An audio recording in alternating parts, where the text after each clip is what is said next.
Hello, this is Storm Trucker Ben, and what you're seeing here is not due to a storm. I repeat, not N-O-T, due to any storms. So you can see clear weather, and not due to any winds either, because as you can see, the winds have been pretty much like they are right now. I mean, you can barely see the trees moving, and that's the point. And that's been like this all day, just sunny like this, and barely just a slight breeze. Nothing to knock a tree down, but yet we did have a tree come down. The only theory I had as to what caused this is, and this is just a theory, is that the roots of this tree right here, because we had heavy rain a few days, like a day or so ago. I think it was 2 days ago, and pretty sure it was like Monday or something, and today's Wednesday. So Monday we had not a severe storm come through, I don't think, but it was just a heavy thunderstorm with, lots of heavy rain and flooded parts, near TCU and stuff like areas, that were low level. Not here, because, we're up higher and we have the river to help save us. That's, down that way. That way. So you can see where I'm pointing. So we didn't get that much flooding. I mean, we did get some street flooding, down these, curbs, but nothing that would drown a car or drown a person, anything like that. But parts of TCU got some pretty bad street flooding. If you turned into NBC Nightly News on Monday, you would have seen what I was talking about.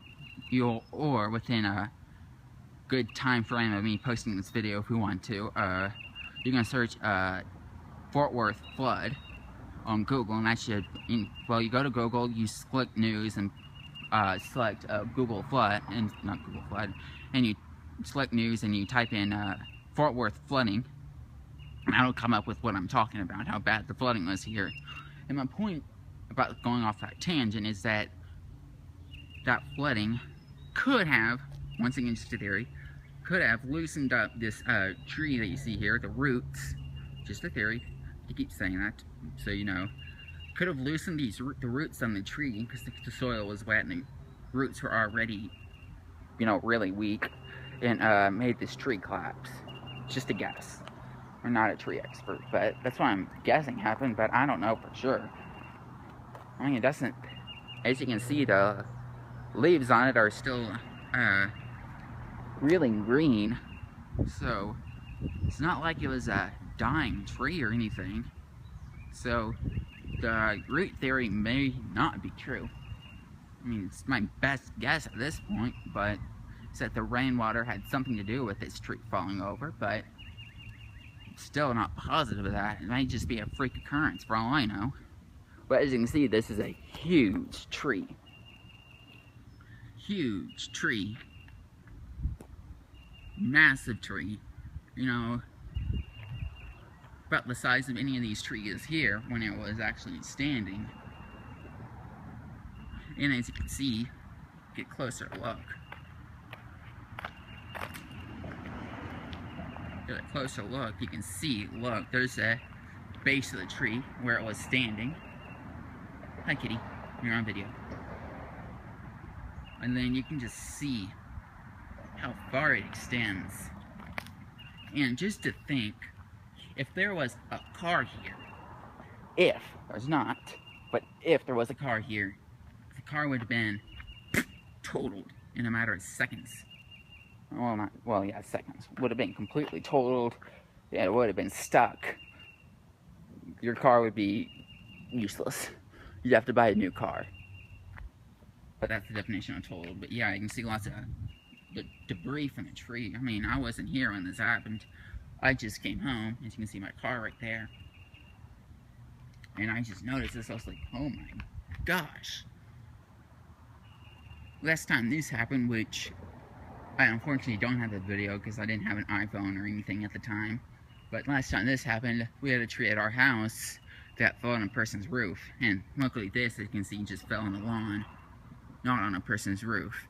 So this was the best case scenario for this tree to fall.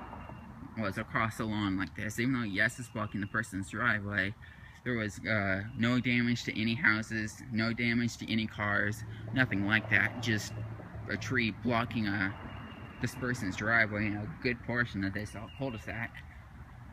I have to say, like around 45% of this cul-de-sac, something like that. You can just see how massive this tree is that fell.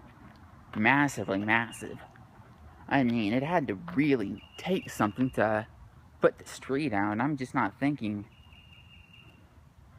that just weak roots would have done this. I mean, it could have, but maybe people of YouTube and people of Facebook could, if you're a tree enthusiast, which I doubt you really are, but if any of you are tree enthusiasts or have any ideas about how this could have happened when there was no wind, no rain when it happened, and no thunder, no lightning, nothing like that, it just fell.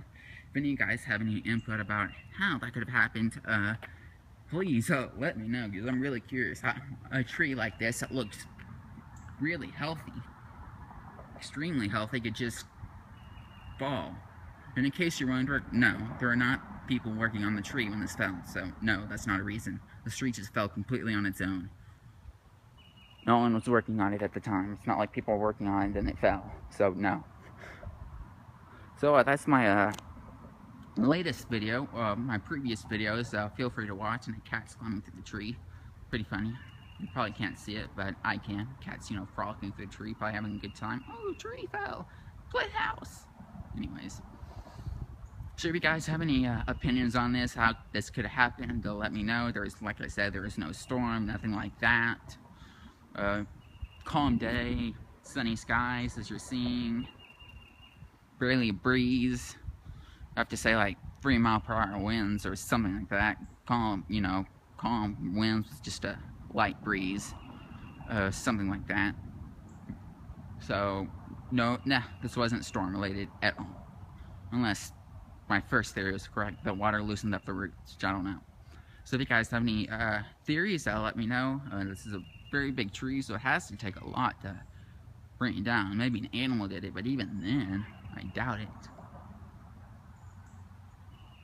But this is why, if you have any big trees, I'm trying to get my parents to cut down some trees and trim some of our trees, but they're not listening. Anyways, if you have any trees that are big, I advise now is the time to get them trimmed, especially if you're in an area that receives lots of rain, or lots of really nasty weather, like you're in Tornado Alley or you're in Dixie Alley. I'd highly suggest that you get tree trimmers out now before a good storm comes through and knocks one of your trees down on top of your car or house or something. So that's my tip for you, coming from a storm, not a chaser, but a storm tracker and a certified storm spotter for the National Weather Service, Fort Worth, Texas. And yes, I can actually say that I'm a certified storm spotter because I went through the program. So it's not like, I'm not saying anything illegal or anything that I'm actually not. I am a certified spotter. National Weather Service literally said I could call myself that, so I'm not doing it without their permission. So yes, I am a certified spotter, as per the National Weather Service here in Fort Worth, Texas. And so whenever things like this happen, it makes you wonder. But anyways, see you